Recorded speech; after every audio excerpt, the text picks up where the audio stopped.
Ашкөз қасқырдың басына не түсті? Қасқырдың қолына үлкен байлық түсіпті.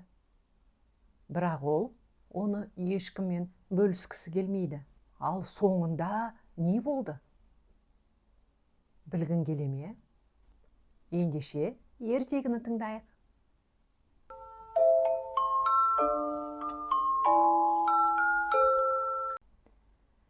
Сәлем, менің кішкентай досым.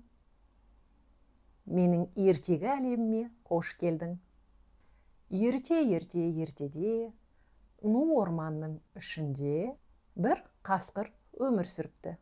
Ол ормандағы ең күшті жануарлардың бірі екен. Алайда оның бір жаман әдеті, ол тым ашкөз екен. Қасқыр үнемі: бәрі менікі болуы керек. Жақсы тамақта, үлкен орында, бәрі менікі деп ойлайды екен. Бір күні қасқыр орман ішінде келе жатып, ағаштың түбінен бір үлкен себет тауып алады.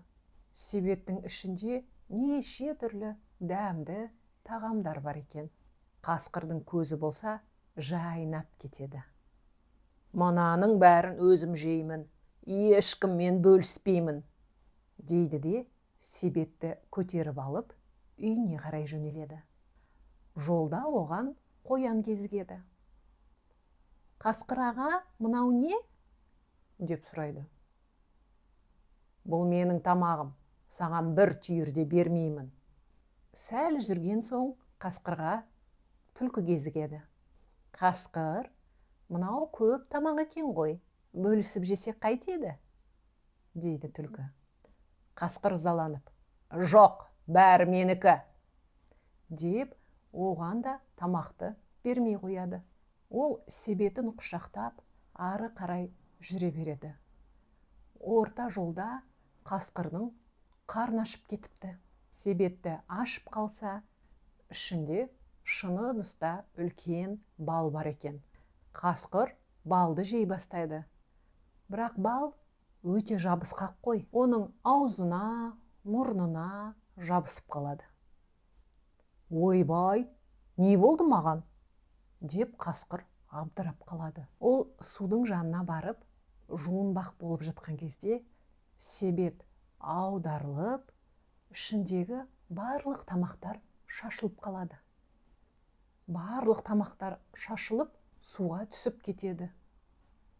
Қасқыр болса қатты өкініп: қап, бәрін өзім жеймін деп ойлап едім. Достарыммен бөліссем, мүмкін бұлай болмас еді, дейді. Сол кезде оны сырттан бақылап тұрған түлкі мен қоян оның жанына келіп, тамақтарды жинауға көмектеседі. Қасқыр өз ісіне ұялып, былай дейді: рахмет достар, мен қателестім. Енді ешқашан ашкөз болмаймын. Сендермен барлығын бөлісуді үйренемін, дейді екен. Қасқыр өзінің қателігін түсінген екен. Ашкөздік жақсы қасиет емес.